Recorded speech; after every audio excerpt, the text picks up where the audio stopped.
Hello, my name is Emily Allman, and today I'm going to show you how to create this cool undulating background that's kind of like a watercolor effect that you can use in the background of your animations. And as an extra bonus, I will also show you how to create and use a color palette um, in After Effects to make your color selection easier and more streamlined. And I will use the fill effect, the turbulent displacement effect, and the gradient ramp effect in this presentation. So let's get going. We can start off by creating a new project.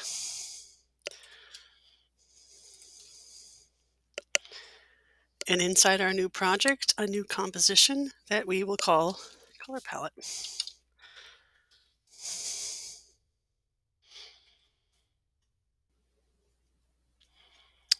Okay, and then we need a color palette to base our ideas off of. I like to use Adobe Color. In Adobe Color, you can create your own custom palette. You can explore some palettes that are made by some other people, or you can check out some of the more trendy things that are currently trending. So for this presentation, I just used this one here. And what I like about Adobe Color is that once you have a color palette selected, you can just click on one of these bars and it will copy the codes, the hex codes for the color, and then you can paste it into your project when you need to. So we'll just leave that there for now. And in our project, we will put a rectangle. So I'm going to double click on the rectangle tool to get a rectangle that fills the page. And then I'm going to click on that shape layer, hit S for scale, break the links, and change the scaling on the first one to 20% so that I get a rectangle that fills the height of my window, but is only 1/5 of the size. So I can create 5 rectangles just like it. I'm going to use the fill effect on this rectangle to change the color, just so I can introduce you to it.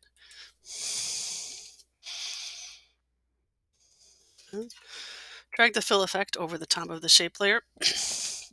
The fill effect is cool in that it's a great way to animate color changing objects, which I'm not going to do here, but it's also nice because it pulls up this kind of eyedropper color palette right there on the screen, so you have a little bit more control over the colors. And so once I have done that, I'm going to go down to my shape layer and I'm going to duplicate this so I have 5 copies.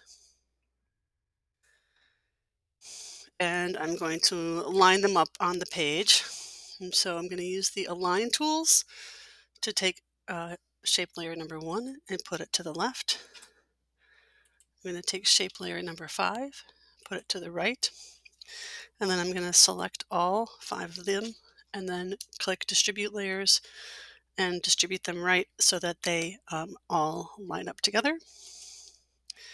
And then I'm going to change the color of each one to match my color palette. To do that, oops, I'm going to have my color palette open, and I'm going to click on the color in order to copy the code. Then I'm going to click on the rectangle that I would like to be that color, choose its color icon, and then paste my code into this white hex code box. I'm just going to do that over 5 times.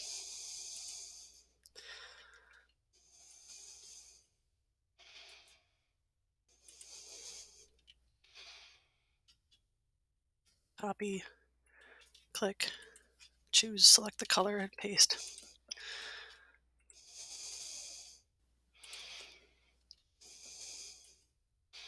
Okay, and so now I have a nice color palette, 5-bar image that is a composition in my project. If I go back to the project, I can choose the color palette icon and see a thumbnail of the colors. This is really nice if I want to make something the same color. If I can see it up there in the corner, I can use my eyedropper to pick a color from there. I'm going to use it a slightly different way today as I make my background image. So I'm going to now create another composition. This one I'm going to call um, the gradient background. Gradient background. Make it be the same um, specs with height. And then I'm going to drag my color palette into my gradient background composition and hit S for scale and scale it down and just move it into the corner.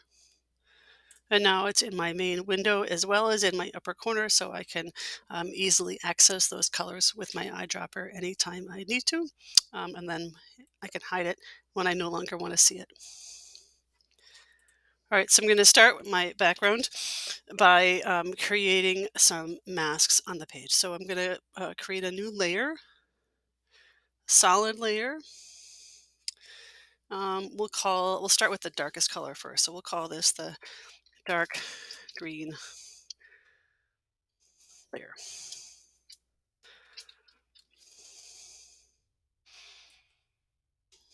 Okay.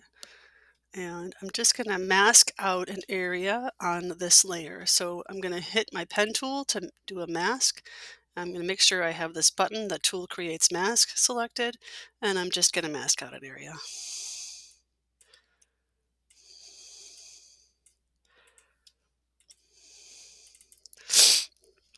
All right, and then I'm going to take that and change the color.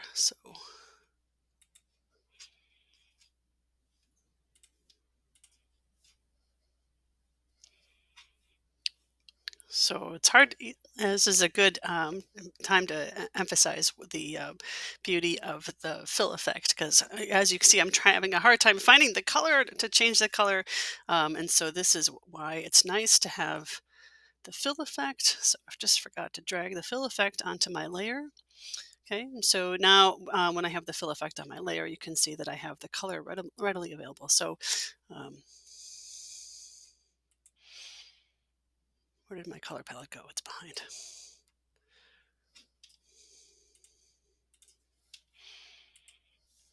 Okay, so I'm going to change the color of my layer to that dark green by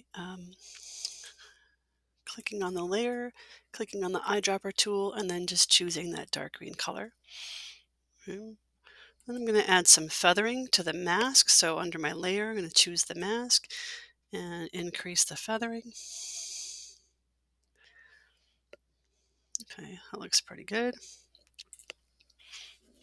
All right, and now I'm going to add some turbulence, add some noise, make some animation. So I'm going to go to my effect and hit find turbulent displacement, turbulent displace, and I'm going to drag that on top of my layer. Okay, and so in that options for the turbulent displacement, find evolution and click Alt or Control, no, Option or Alt click on evolution to bring up that code bar. And in that code bar, let's just type time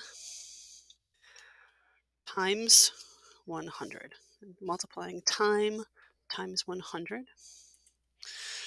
Okay, and now you can see that we have kind of this undulating effect going on there.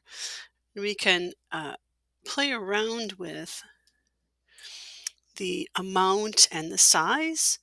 So maybe I'm going to make the amount a little bit stronger on this dark color and the size a little bit smaller. I kind of like the bottom to be a little bit more, I don't know, foggy, I guess. There, I like the way that looks. It's kind of amoeba-like.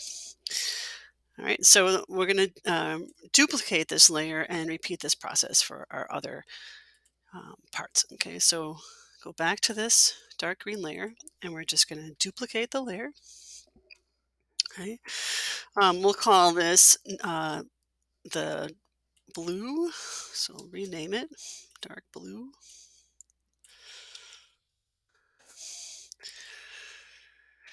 Okay, we will choose the color picker and then the blue. So now we have a dark blue layer.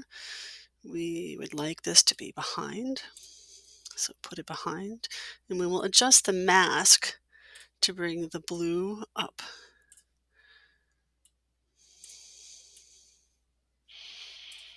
Okay, and maybe I'm going to change the amount a little bit smoother, make less of this and the size of it a little bit bigger. So maybe let's make this 200.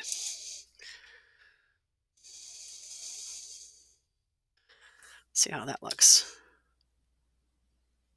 Oh, that's cool. And then if you watch this animation, you can see that they're kind of moving in pretty much the same way because the settings are, paired to each other with duplicate.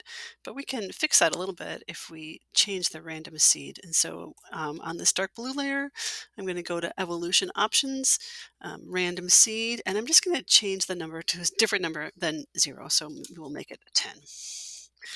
And then it should change. Yeah, so they're kind of moving in a little bit different ways. All right, so we're going to do that again. We'll take our dark blue layer, we will duplicate it.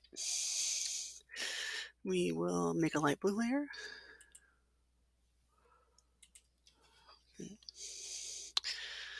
We will put it behind. We'll change the mask to bring it up.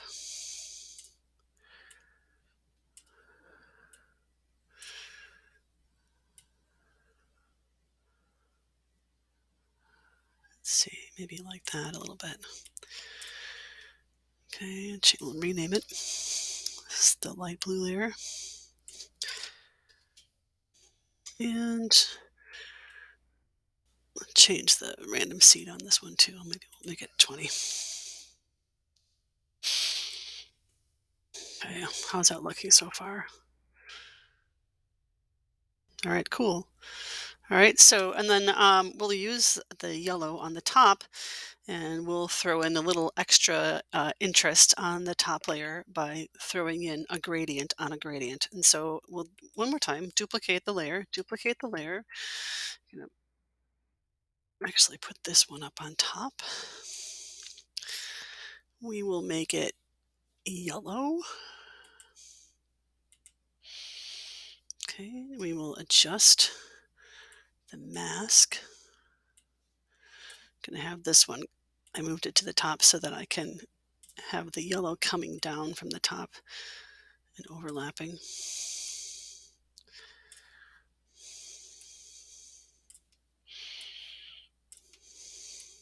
Just pull these around a little bit until you're happy with what it looks like. Okay. All right. So what I would like to have is have this top yellow layer be kind of go from this brownish color to the yellowish color. And so I'm going to add a gradient effect to that as well. And so I'm going to find the gradient ramp and put that on top of my yellow layer, which I haven't renamed yet. Let's rename this yellow layer.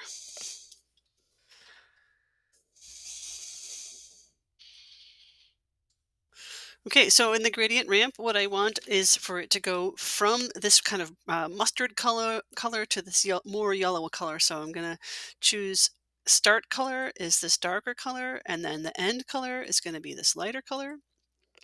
All right, and then we are going to adjust the ramps. Leave it at linear ramp, but we're going to adjust the start and the end of the ramps, and you can see how that changes things.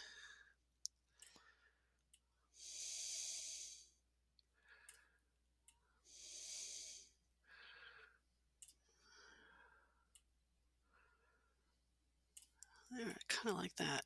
It's kind of brighter on one side. And so I'm just messing around with the start and end of these ramps. And you can do that by moving this red icons, or you can do it over here in the settings. Let's see how this looks. Let's see if we like it. Yeah, that's kind of fun.